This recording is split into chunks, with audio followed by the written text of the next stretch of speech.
അസ്സലാമു അലൈക്കും.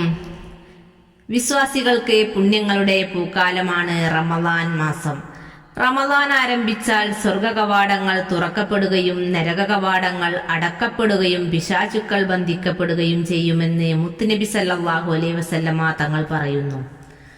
റമദാൻ കടന്നു വരുമ്പോൾ തൗബ, ഇസ്തിഗ്ഫാർ, ഭക്തി, നോമ്പ്, നിസ്കാരം, രാത്രി നിസ്കാരം, സുന്നത്ത് നിസ്കാരം, ദുആ എന്നിവ വർദ്ധിപ്പിക്കുക.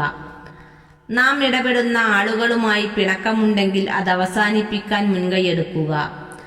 മനസ്സിലാരോടും പകയോ അസൂയയോ ഇല്ലാത്ത സത്യം മാത്രം പറയുന്നവനാണ് ഏറ്റവും നല്ല മനുഷ്യനെന്ന് മുത്ത് റസൂൽ പറഞ്ഞിട്ടുണ്ട്.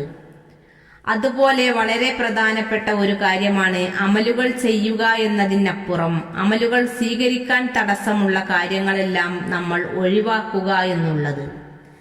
അതിൽപ്പെട്ട ഒന്നാണ് കുടുംബങ്ങളുമായിട്ടുള്ള ഐക്യമുണ്ടായിരിക്കുക എന്നത്. അൽ റഹിമു മുഹല്ലഫത്തുൽ ബി അർഷിർ റഹ്മാൻ. കുടുംബബന്ധം എന്നാൽ അള്ളാഹുവിന്റെ അർഷുമായിട്ട് നേർക്കുനേരെ ബന്ധമുള്ള ഒരു സംഭവമാണ്. ആരെങ്കിലും കുടുംബബന്ധം മുറിച്ചാൽ അവനോടുള്ള ബന്ധം ഞാൻ മുറിക്കുമെന്നും ആരെങ്കിലും കുടുംബബന്ധം ചേർത്താൽ അവനുമായുള്ള ബന്ധം ഞാൻ ചേർക്കും എന്നും ഹദീസിൽ കാണാം. അള്ളാഹു നമ്മോടുള്ള ബന്ധം മുറിച്ചു കഴിഞ്ഞാൽ പിന്നെ നമുക്ക് എന്തുണ്ടായിട്ടും ഒരു കാര്യവുമില്ല. ഓരോ വെള്ളിയാഴ്ച രാവിലും മനുഷ്യന്റെ പ്രവർത്തനങ്ങൾ അള്ളാഹുവിന്റെ സന്നിധിയിലേക്ക് ഉയർത്തപ്പെടുമ്പോൾ കുടുംബബന്ധം മുറിച്ചവന്റെ പ്രവർത്തനങ്ങൾ സ്വീകരിക്കപ്പെടുകയില്ലെന്നും കുടുംബബന്ധം മുറിച്ച ഒരാൾ സ്വർഗത്തിൽ ഒരിക്കലും പ്രവേശിക്കുകയില്ല എന്നും മുത്ത് റസൂൽ സല്ലല്ലാഹു അലൈഹി വസല്ലം തങ്ങൾ പറഞ്ഞിട്ടുണ്ട്.